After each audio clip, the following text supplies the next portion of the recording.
Good day, listeners. My name is Oyetola Adeniyi, the organizer and host for Today's Teen. Today's Teen is a radio talk show where we help teenagers navigate through life with our impactful and educative programs and content. With me today, I have a special guest, and we both would be treating a very important and special topic together. I've known her for a long time now, and she's going to be doing justice to today's topic. And today's topic is appropriate sex education for teenagers. Appropriate sex education for teenagers. Sit back, get your pen, get your paper. We are going to learn a lot, because I will be learning a lot too from our guest. So I'll be introducing my guest now before we move on. Ma, can you introduce yourself?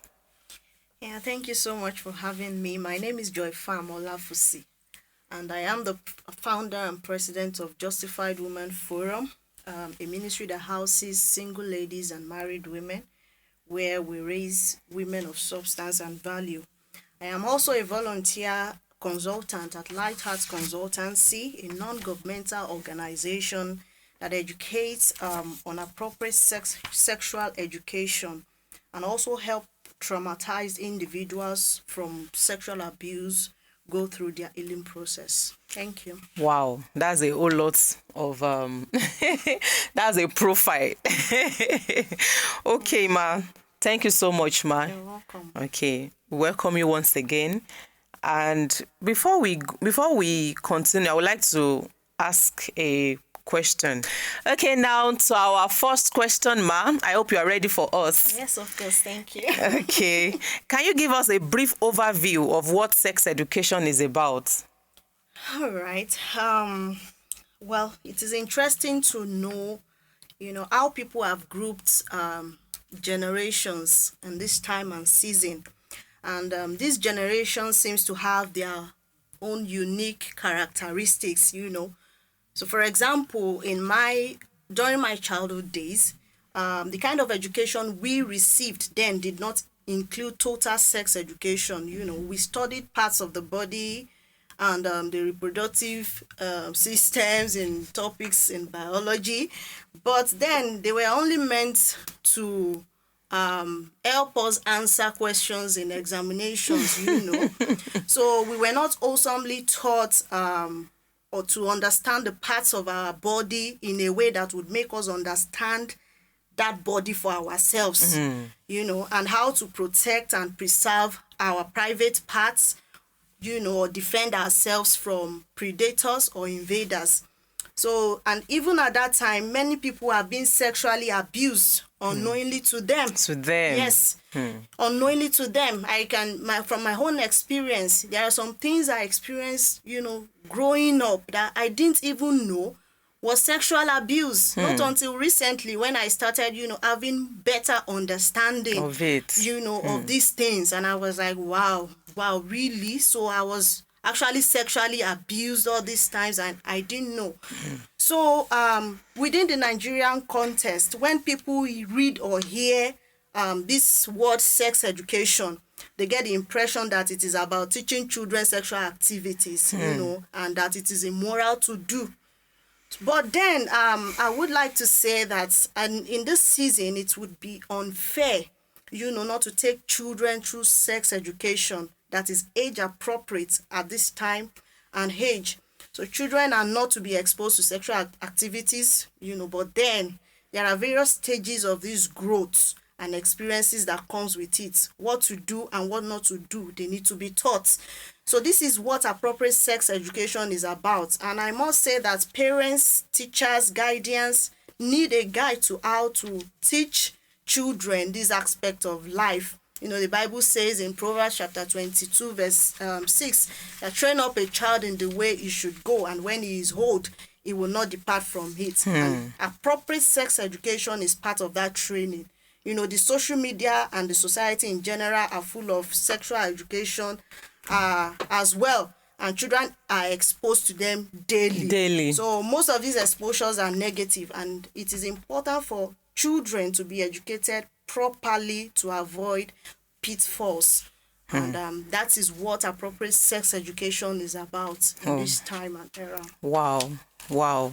I believe you are learning because it's I've been enjoying myself so far, and I'm very sure this is just a tip of the iceberg.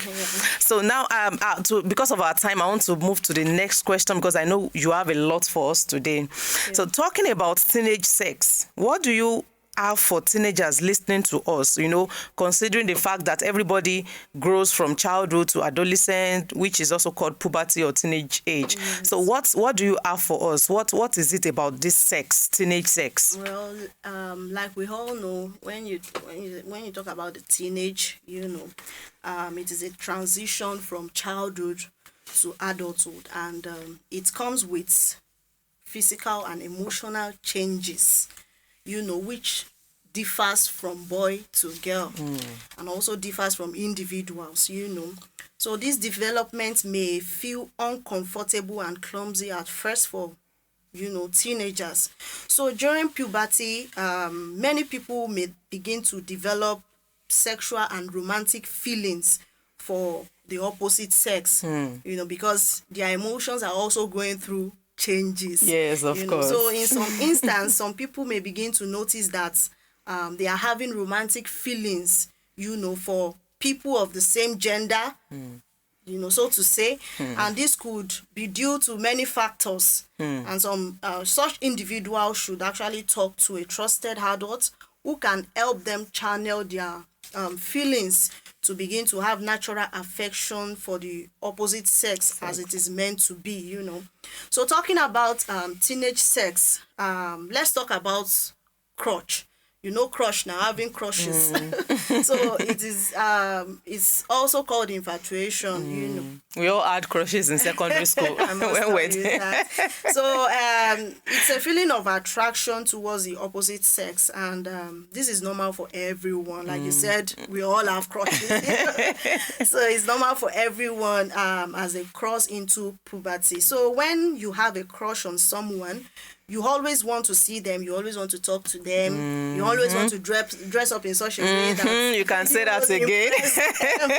So teenagers must realize that this feeling is not a signal to start dating. That is expedient. It is not a signal to start dating. Dating your crush. Exactly, as most of them think, They just feel, since I'm starting to have feelings for this person, then love, They start having romantic feelings for the other partner. So instead, it is a signal that shows the onset of puberty. As a teenager, you must understand that. Yes, you have the feeling, but you must know that it is a kind of change happening to you. So you have to settle that in first, that it is not for you to date. It is a process you are going through. So at puberty, we know that sexual and reproductive organs are growing, and so they have the capacity to make babies. So teenagers must understand this, settle it in themselves, and must run away, flee from sexual activities like kissing, necking, touching, caressing, and intercourse, of course. So these are all, because they can all lead to teenage pregnancy, and unwanted babies. And I sure know you are listening to me and you don't want that for yourself. So teenagers should run from sexual activities at this point. So dating too early can cause a lot of things, heartbreaks, emotional traumas and all that, because the two people in the relationship are young and are not quite certain of, so many things. So the future is not clear yet. Exactly. So you don't rush, you don't rush, So this can lead to heartbreaks, which can impact their emotions adversely, causing anxiety, self-doubt, self-esteem issues, depression, and, leading to struggles in future relationship that could even be beneficial. A lot of people are going through diverse emotional traumas as a result of The past. So you should avoid touching your genitals as a teenager and that of other people. The opposite That's sex, important. and even the same sex. So it is a sin to God, and it's a sin, of course, to your body, as the Bible made us to understand in Romans chapter 12 verse 1, that we should present our bodies to God as a living sacrifice. So I think our teenagers should be able to settle that in and know that teenage sex is a no-no. Okay, wow. You've said a lot, Ma. In fact, you've eaten into my next question. I was going to ask that, what can you briefly talk to us about, the effect, the side effect of early dating? But you've said something about it, but if you can still shed more light, because I've been opportuned to see teenagers. I've spoken with teenagers, I've lived with teenagers, and I've noticed that this dating of a teen, they see it as a normal thing, just like you said, that when they start feeling a feeling of, when they have crushing on somebody, they start, okay, I want to date, I want to, people are dating, I need to date. So what are the side effects? Because it seems to be a sweet adventure. Somebody calls you early in the morning, you see the person, you start butterflies in your bellies. So what are the side effects of this? Because we need to tell them the side effects. If we are telling them, okay, don't do this, we need to tell them why they shouldn't do it. Yes. So what are the side effects of and the risk of early dating in teenagers? Well, so to say, I would say, first thing first, you should understand that dating, like every other emotional activity, comes with lots of responsibility. Yes. So as a teenager, you may want to ask questions, if you are ready to, take those responsibilities that comes with dating someone. Because like I said earlier, you just want to, you just feel, because I'm feeling this way, let me start dating. And at the end of the day, when you start, so some people that have gone through that experience, when you now start dating, your eyes will clear. Like your eyes go clear. Like, okay, so this is what it entails. You start going through emotional dysfunctions in all aspects. So you would want to ask yourself questions. Number one, financial responsibility. Yes. That's the most important thing. How do you want to sustain your relationship financially? Do you have a source of income other than your parents? To be able to buy gifts, to be able to do, now, subscribe for a partner, to be able to buy a recharge card to call. So you would ask yourself, am I financially capable? And also emotional intelligence. You would want to ask yourself, do I really know what this dating is about? The person I am thinking of dating, do I know this person enough? Am I matured enough to date, to love someone? If they offend me, how, what will my reactions be? Even the other person, there are a lot of questions you just have to settle in when it comes to this issue of dating. As well, you want to ask also, are you ready for marriage? Because, of course, dating, it's from dating to marriage. Before you get married, you date. That's what we call courtship. So, are you ready for marriage? Are you ready to take care of babies? So these are the questions you would want to ask yourself, because dating before you are ready can pose a lot of danger to your self-worth, to your ambition, and so many other things, bringing about unwanted pregnancy, abortion. So many people they've gone through all these things, and it's affecting them adversely right now. Health issues, sexually transmitted diseases are all out. So are you ready, to take responsibility? So this is one question you would ask yourself before you enter, a relationship or claim you are dating. Are you matured enough for it? Is this what you ask yourself questions to avoid these risks, to avoid heartbreaks, to avoid unnecessary emotional traumas. So therefore, it is important to be ready emotionally, financially, spiritually, to the best of my knowledge before going into dating. Thank you, Ma. I have the understanding that most teenagers, they just want to date because that is what is in vogue. They just want to date. They don't have, just like you said, they've not really thought about it deeply that, okay, do I have the things? But please don't let us get it twisted. There are some teenagers who have access to money. Their parents are rich. So financially they can provide, they can finance the relationship. So now if that is out of the way, then the question of, are you ready to get married? No. They just want to date. They just want to feel among. They just want to, do the things that are in vogue. Go with the crowd. This is what people are doing. I want to do it too. So what alternative would you have for teenagers? Because, there was a time a teenager was talking to me. He said that why he has not, engaged in any dating activity, or why he has not dated before is that the question he always asks himself is he ready to marry? No. Another question is he ready to father a child? No.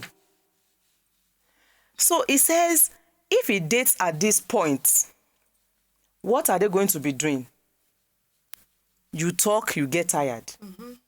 You gist, you get tired. Mm-hmm. You call yourself on phone, you get tired. Mm-hmm. And the fact is, we are not ready to let our parents know about the relationship. So what are we going to be doing? We just be having sex. Yeah. That was what he said. Mm-hmm. He said the only thing that will be fun to them is sex. So if we have sex, I get tired, I move on to the next person. I have sex with this next person because that's the only thing fun we can do together. I get tired, I move on. And that is where this issue we are talking about, all these emotional issues that come in through dating. Exactly. Setting. You keep having sex. Some people, they will have it like every time you see yourself, you must have sex. Because there's no other thing. So you are doing together. You're not planning futures together, nothing. Nothing, just to have sex. And at the end of the day, mistakes can happen. You say you want to use protection and all that, it can disappoint you. So many things can happen. So you're not with your protection. It's just like exposing yourself to, things that would eventually destroy you. It's not about the money. Mm-hmm. What about your emotions? Mm-hmm. What about how you feel? And that's why some ladies, they will start after a little heartbreak or a little whatever from the guy saying, I'm not interested again. You start they want to attempt suicide. You start thinking about your life. I know. Is this what all those? Is this after all I've done for you? What have you done to give your body? Were you forced? So these are the things you have to think about before dating. Dating is not for teenagers.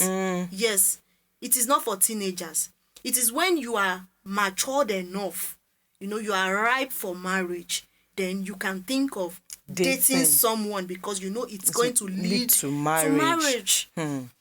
So what would be your alternative? I was going to ask a question the other time that what would be your alternative to dating for teenagers? If you are telling teenagers that, okay, don't date, what would be the other things or other options or alternative? Get You will- busy with your future. We have get busy with your future. Think about your future. What do you want to become? How do you want to achieve, success? How do you want to attain excellency in whatever field? Then you go. Those are the things you should be thinking about, and your education is there. Those are the things you should be thinking of, and not how to give there's yourself pleasure, give your feelings pleasure. No, you have your education before you. What are you doing to attain success, to get big, so that you can stand for yourself? And when it is the right time for you to get married, the Lord can help you and bring your way that person. The myopic mindset of people today. Think your future is very much important, so that's what you should be focusing on. It is when you are successful, then you don't just, by the time you want to get married, you don't just come across any riffraff or any, you are, because you have invested into your future, and those are the things you should be thinking of right now. Invest into your future. Learn when you are supposed to learn. Stop thinking about, for the girls, stop thinking about boyfriend. Because honestly, it won't pay. I've been there. Personally, I've been there. We don't have all the time on here. So you can always reach out to, if you have anything. I've been there. I have experience. It doesn't pay. It doesn't. It is just God that showed us mercy. So it doesn't pay. Invest in your future. Look towards how you can achieve success and go for it. Not dating. Wow. Thank you so much, Ma. Let me quickly add something before I ask my last question, Ma. You said they should invest in their future. So, as teenagers, rather than, engaging in frivolous sexual activities, dating activities with your fellow teenagers, it's better you invest in your future. It's better you discover yourself. Why am I here? Discover your purpose. Why has God created me to this world? What is it about me that is different? What is it about me that makes me unique from the other person? Those are the things you should keep yourself busy with, instead of engaging in, dating activities that could lead you into something you will regret for the rest of your life. So having said that, before we leave, I would like you to orientate us about LGBTQIA, the lesbian, gay, because except we'll be deceiving ourselves. Some teenagers are engaging in this. And they said, I've heard about it that, okay, it starts from boarding school when you go to girls only school, boys only school. But I've seen or I've heard about teenagers who did not even go to any of these schools and are lesbians, are gays. So what is your advice, ma'am? The LGBTQIA is a new sexual orientation that is ongoing now in this Gen Z generation. Though I think it's been on for a while, very long time. It's just that it's gaining more prominence. So the L stands for lesbianism, and this is the name for girls that get attracted to other girls. Then the G stands for the gay, and this is the one, the name for boys that get sexually attracted to boys as well. Then the B is bisexual, which is used for someone who is attracted to both the boys and the girls. They don't get spec. The T, transgender, is a name used to refer to people who feel the need to transition their gender from the gender assigned to them at birth. That is where you see a male saying, no, I want to be female, and they start engaging processes, surgical processes to make themselves Become. female. So then the Q is for queer or questioning, and the term used for people who are unsure of the gender they belong. Then the I, intersex, is the name used for people born with both male and female genitals. Then the A, asexual, is the name they call people who have no sexual desires at all. They don't have Okay, any they have a sexual name desire too. towards anybody. Body. So we have people of this community around us. They are good people. They are full of kindness and compassion, towards others. But no matter how good they are, their feelings are unnatural. So whatever it is they are claiming, is not totally right, as we know. And of course, if not condemned, we don't have to condemn them, because they can still be helped with appropriate, with the right education, with the right, understanding of what these things are. They can still be helped. So and still, you don't have to. I'm talking to the teenagers right now.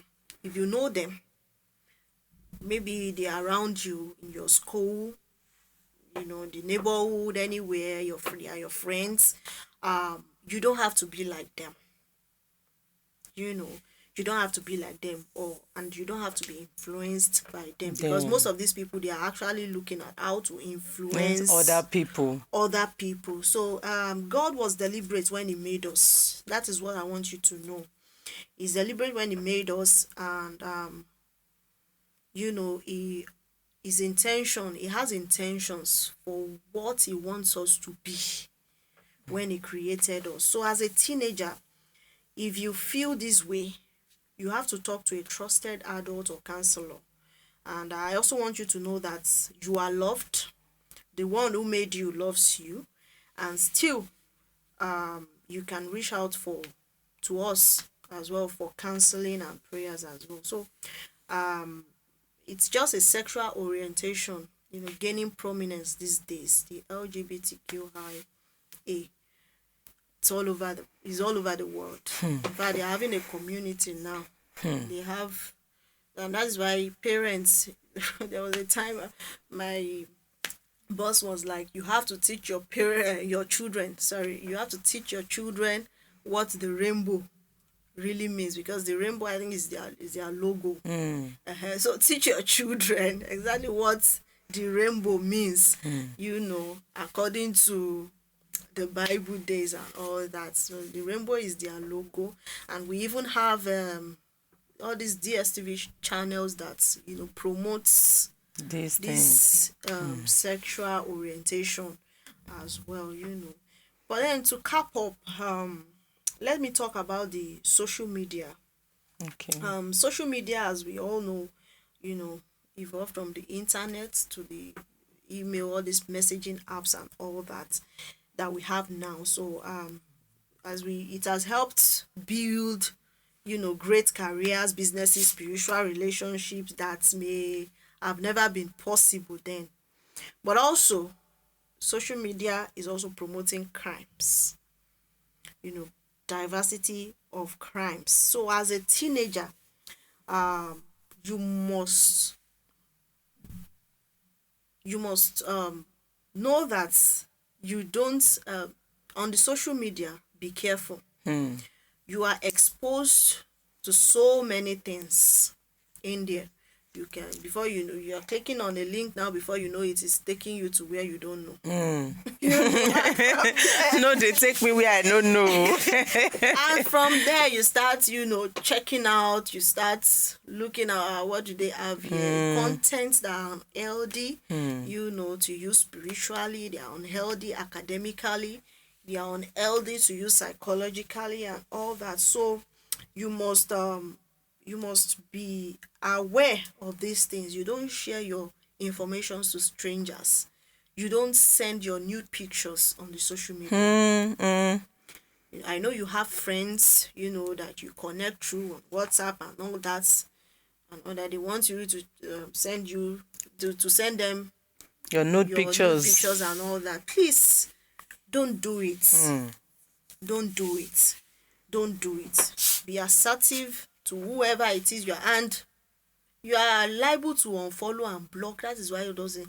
If you notice that somebody is not influencing you positively, block them off. Unfollow. You don't follow everybody.